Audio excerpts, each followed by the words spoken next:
Assalamualaikum, welcome to the United Coaching Classes, our YouTube channel, Geometry, Similarity, Angle Bisector Theorem and Converse of Angle Bisector Theorem आज हम पढ़ेंगे. Now we will study property of an angle bisector of a triangle. Sir ये property से लेकिन एक theorem दिया हुआ है किसके ऊपर, एंगल बाइसेक्टर्स के ऊपर. Property of an angle bisectors of A triangles. So let's start with the theorem of these properties of an angle bisectors of a triangle. Theorem क्या बोलता है? Theorem बोल रहा है कि the bisectors of an angle, bisectors मतलब sir bisectors of an angle, bisector मतलब divides in two equal parts. Sir किसका divides करेगा equal part में? Angle को. Bisectors of an angle of a triangle का. सर एक ट्राइंगल का angle bisectors है, divides the side opposite to the angles in the ratio of the remaining sides. अब ये क्या बोल रहा है कि सर एक ट्राइंगल बनेगा, ये मैंने इधर ट्राइंगल बनाया ए बी सी. सर ये एक ट्राइंगल है और उसका हम क्या बनाएंगे, the bisectors of an angle of a triangle. तो सर एक बाइसेक्टर बनेगा ट्राइंगल का, तो मैंने एक बाइसेक्टर बना दिया. C is the bisectors of triangle A B C. CE जो है वो एंगल बाइसेक्टर है एंगल ए सी बी का. तो इसका क्या मतलब हो गया कि सर ए सी बी को रे सीई जो है वो दो इक्वल पार्ट में डिवाइड कर रहा है. यही बाइसेक्टर्स ऑफ एंगल है, मतलब divides in two equal parts है.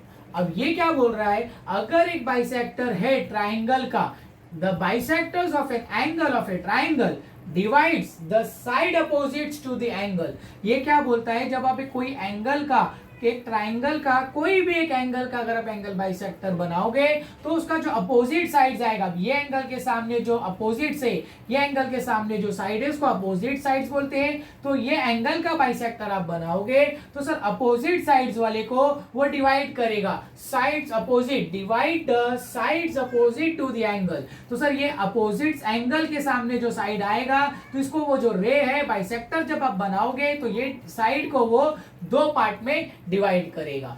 Divides the side opposite to the angle in the ratio of the remaining sides. तो सर इसका जो रेशियो निकलेगा वो जो है सर वो इक्वल रहेगा इसके रिमेनिंग टू साइड के साथ. इसका मतलब क्या बोल रहा है, ये बोलता है कि A upon A B, A upon E B. Sir जो रेशियो जो रे डिवाइड कर रहा है ए सी बी को, उसके अपोजिट वाले एंगल डिवाइड्स हो जाएंगे, ए बी जो है वो डिवाइड हो जाएगा ए अपॉन ई बी के फॉर्म में.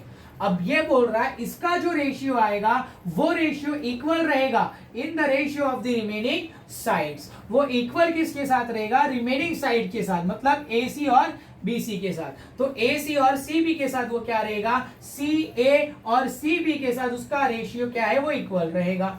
तो इसका मतलब ये एंगल बाइसेक्टर क्या बोला, ये थ्योरम को क्या बोला कि अगर आप ट्राइंगल का एक रे बनाओगे, मतलब रे बनाओगे जो एक एंगल का बाइसेक्टर बनेगा, तो अपोजिट साइड वाले को डिवाइड करने के बाद जो रेशियो इसका आएगा वही रेशियो ए सी ए और सी बी का आएगा. ये हमको प्रूफ करना है.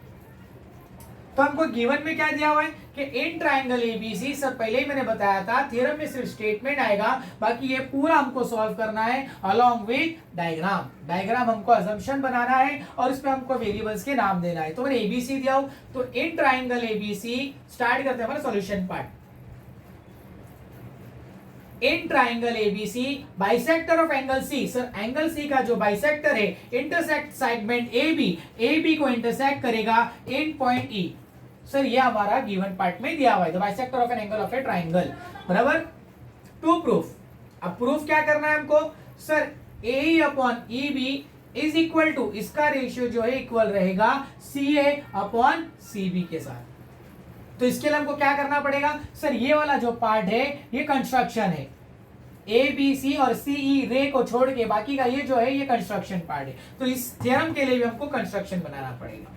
सर कंस्ट्रक्शन क्या बनाएंगे, draw a line parallel to the ray CE. Sir ये जो सीई है इसके साथ पैरेलल होना चाहिए, तो हम रे पॉइंट बी से एक लाइन बनाएंगे जो ये जो लाइन है ये पैरेलल रहेगा सीई के साथ. तो draw a line parallel to ray CE passing through point D, passing through point B. Sir B से वो पास होते हुए जाएगा और ये वाली लाइन और ये सीई के साथ क्या रहेगा वो पैरेलल रहेगा.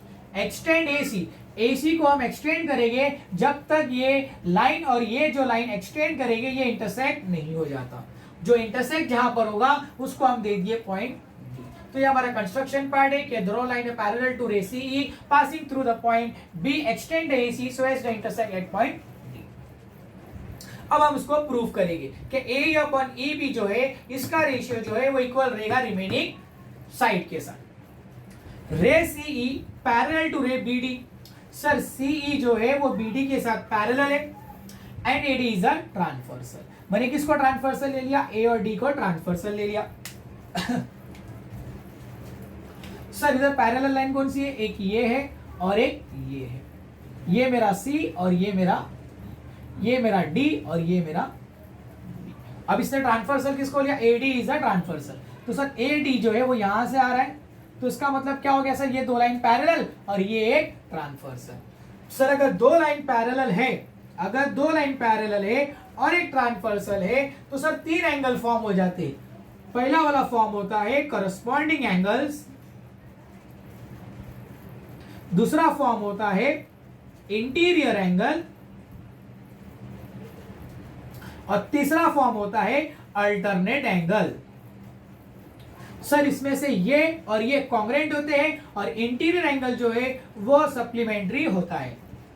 ये हमको ऑलरेडी हमने 8th स्टैंडर्ड में स्टडी किया है।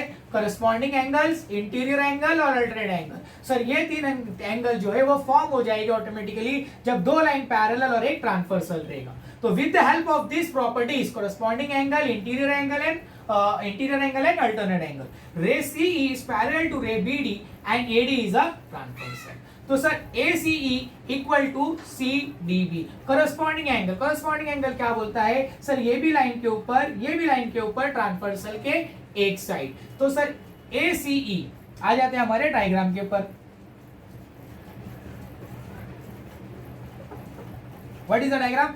ACE is equal to CDB। Sir ये भी लाइन के ऊपर और ये भी लाइन के ऊपर। तो सर करस्पॉन्डिंग एंगल से अगर दो लाइन पैरेलल है और एक ट्रांसवर्सल है तो corresponding with the help of the properties of corresponding angle हम बोल सकते हैं कि ACE जो है वो इक्वल है CDB के साथ। अब हम वापिस से वही प्रॉपर्टी यूज करेंगे। Sir CE is parallel to ray BD and BC is a transversal. अब मैंने किसको ले लिया? सर पहले मैंने AD को लिया, अब मैं BC को ट्रांसवर्सल ले रहा हूं। ये लाइन पैरेलल है और ये लाइन पैरेलल है और इसको मैं अभी ट्रांसवर्सल ले रहा हूं। तो सर देखोगे तो अल्टरनेट एंगल बन रहा है जिगजैग Z फॉर्म में। तो इसका मतलब सर ये एंगल और ये एंगल क्या हो गया?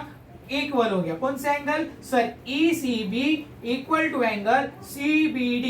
Sir with the help of the alternate angle, properties of alternate angle. तो सर मैंने इसको नंबर 1 दे दिया और इसको नंबर 2 दे दिया। तो सर वही पैरेलल लाइन को लेके और दो अलग अलग ट्रांसवर्सल को लेके मैंने दो एंगल को corresponding with the help of the properties of corresponding angle से इक्वल बताया, और दूसरे वाले में भी sir with the help of BC is a transversal और अल्टरनेट एंगल के प्रॉपर्टीज ऑफ अल्टरनेट एंगल से ECB इक्वल टू CBD बताया। अब जैसे कि मुझे ऑलरेडी गिवन में दिया हुआ है कि CE जो है वो बाइसेक्टर है। बाइसेक्टर मतलब divides in two equal part. तो सर ACB को CE जो है वो दो इक्वल पार्ट में डिवाइड कर रहा है। तो इसका मतलब क्या हो गया कि सर ACE और ECB जो है वो कॉन्ग्रेंट है, क्योंकि सर रे CE इज अ बाइसेक्टर है, मतलब बाइसेक्टर मतलब divides in two equal part. तो ACB को दो इक्वल पार्ट में डिवाइड कर रहा है, मतलब ACE और ECB जो है वो कॉन्ग्रेंट है। ये मुझे ऑलरेडी गिवन में दिया हुआ है, तो मैंने इसको दे दिया थर्ड। तो from first, second and third we can say that sir ACE और ECB, सर ACE और ECB कॉन्ग्रेंट है। ये मैंने स्टेटमेंट नंबर 3 में प्रूव किया। तो सर अगर राइट हैंड साइड अगर कॉन्ग्रेंट है तो sir obviously left hand side भी क्या होगा? कॉन्ग्रेंट होगा। अगर इसकी इक्वल टू अगर ये साइड वाला अगर कॉन्ग्रेंट है तो ये साइड वाला भी कॉन्ग्रेंट होगा। तो from first, second and third we can say that angle CBD is congruent to angle CDB। CBD जो है वो कॉन्ग्रेंट रहेगा CDB के साथ। तो यहां तक हमारा हो चुका। तो ये कौन बोलता है सर, आइसोसेलेस ट्रायंगल थ्योरम में क्या बोलता है, अगर ये साइड और ये angle, if both angles are same, sir A B C, अगर ए बी सी में एंगल बी और एंगल सी अगर कॉन्ग्रेंट है तो इसके सामने वाली साइड और इसके सामने वाली साइड, मतलब A B is congruent to angle A C. Sir यही प्रॉपर्टी इसमें यूज किया गया है in triangle C B D में। तो in triangle CBD, in triangle CBD, sir इस ट्राइंगल में सर दो एंगल कॉन्ग्रेंट है। कौन से दो ट्राइंगल कॉन्ग्रेंट है, सीडीबी, एंगल सीडीबी और एंगल सीबीडी। सर ये दो एंगल जो थे वो कॉन्ग्रेंट, यहां पर प्रूफ हो चुका है कि सर अगर ये दोनों एंगल कॉन्ग्रेंट है इस ट्राइंगल का, तो इसका मतलब इसके जो अपोजिट साइड में होगा, साइड बीसी और साइड सीडी, वो भी क्या होगा, कॉन्ग्रेंट होगा। Side opposite to congruent angle are congruent. तो सर अगर वो दोनों साइड जो है वो कॉन्ग्रेंट है तो वो इक्वल भी होगा। तो सर मैंने यहां पर इसे लिख दिया कि सर सीबी और सीडी जो है वो कॉन्ग्रेंट के साथ साथ इक्वल भी है। अब आ जाते हैं ट्राइंगल एबीडी में। ट्राइंगल एबीडी, एबीडी, सर अब ये पूरा के पूरा एक ट्राइंगल एबीडी। अब in triangle ADB segment EC is parallel to segment BD. Sir अगर एक ही ट्राइंगल के अंदर, अभी हमने बेसिक प्रोपोर्शनलिटी थ्योरम किए थे कि सर एक ट्राइंगल के अंदर अगर एक लाइन जो है वो ये वाला लाइन इसके साथ अगर पैरेलल होगा तो सर ये वाला पोर्शन, ये वाला पोर्शन, ये वाला पोर्शन, ये वाला पोर्शन जो है वो एक दूसरे के साथ इक्वल रहेगा। तो इसी के साथ sir A C upon C D और A E upon E B, तो sir A E upon E B equal to A C upon C D. कहां से आया सर, बेसिक प्रोपोर्शनलिटी थ्योरम। तो sir basic proportionality theorem with the help of this properties, इसको मैंने दे दिया statement number 5। तो sir from 4th and 5th यहां पर सी बी और सी डी क्या है, इक्वल है। तो sir A upon E B equal to A C upon C D. तो सर सी डी के जगह पे मैंने सी बी लिख दिया क्योंकि मैंने यहां पर दिखाया कि सी बी और सी डी जो है वो कॉन्ग्रेंट है। तो from 4th and 5th you can say that A E is A upon EB is equal to AC upon BCB, AC upon CB। तो इसी तरीके से angle bisectors of a triangle हमारा प्रूफ होता है। इन शॉर्ट इस theorem में हमको क्या समझ में आया कि सर अगर एक ट्राइंगल का अगर एक रे एंगल बाइसेक्टर दिया हुआ है तो इसका जो ए अपॉन ई बी है उसका रेशियो इक्वल रहेगा सी ए अपॉन सी बी के साथ। आई होप आपको ये थ्योरम समझ में आया होगा। Converse of angle bisector theorem, इससे पहले हमने क्या पढ़े थे कि sir properties of an angle bisector of a triangle में angle bisector of a triangle theorem पढ़े थे। अब इसका हम कन्वर्स करेंगे। सर ये वाला थ्योरम क्या बोलता था, what is the theorem of angle bisector. Angle bisector theorem बोलता है कि सर अगर एक ट्राइंगल है इसमें हमने एबीसी लिया जिसमें रे सीई क्या कर रहा है, एंगल एसीबी को बाइसेक्ट कर रहा है। What does the meaning of bisect, bisect means divides in two equal parts. तो मतलब सर एंगल सी बोलो या एंगल एसीबी बोलो, तो सर एसीबी को सीई रे जो है वो दो इक्वल पार्ट में डिवाइड कर रहा है। तो हमको प्रूफ क्या करना था इसमें, A upon E B equal to C A upon C B, A upon E B equal to A C upon C B.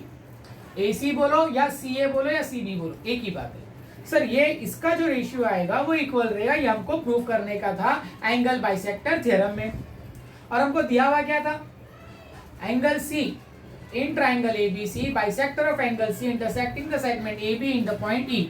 जो सीई रे है वो एंगल एसीबी को दो इक्वल पार्ट में डिवाइड कर रहा है। अब कन्वर्स में हमको क्या पढ़ना है, इसका पूरा के पूरा उल्टा।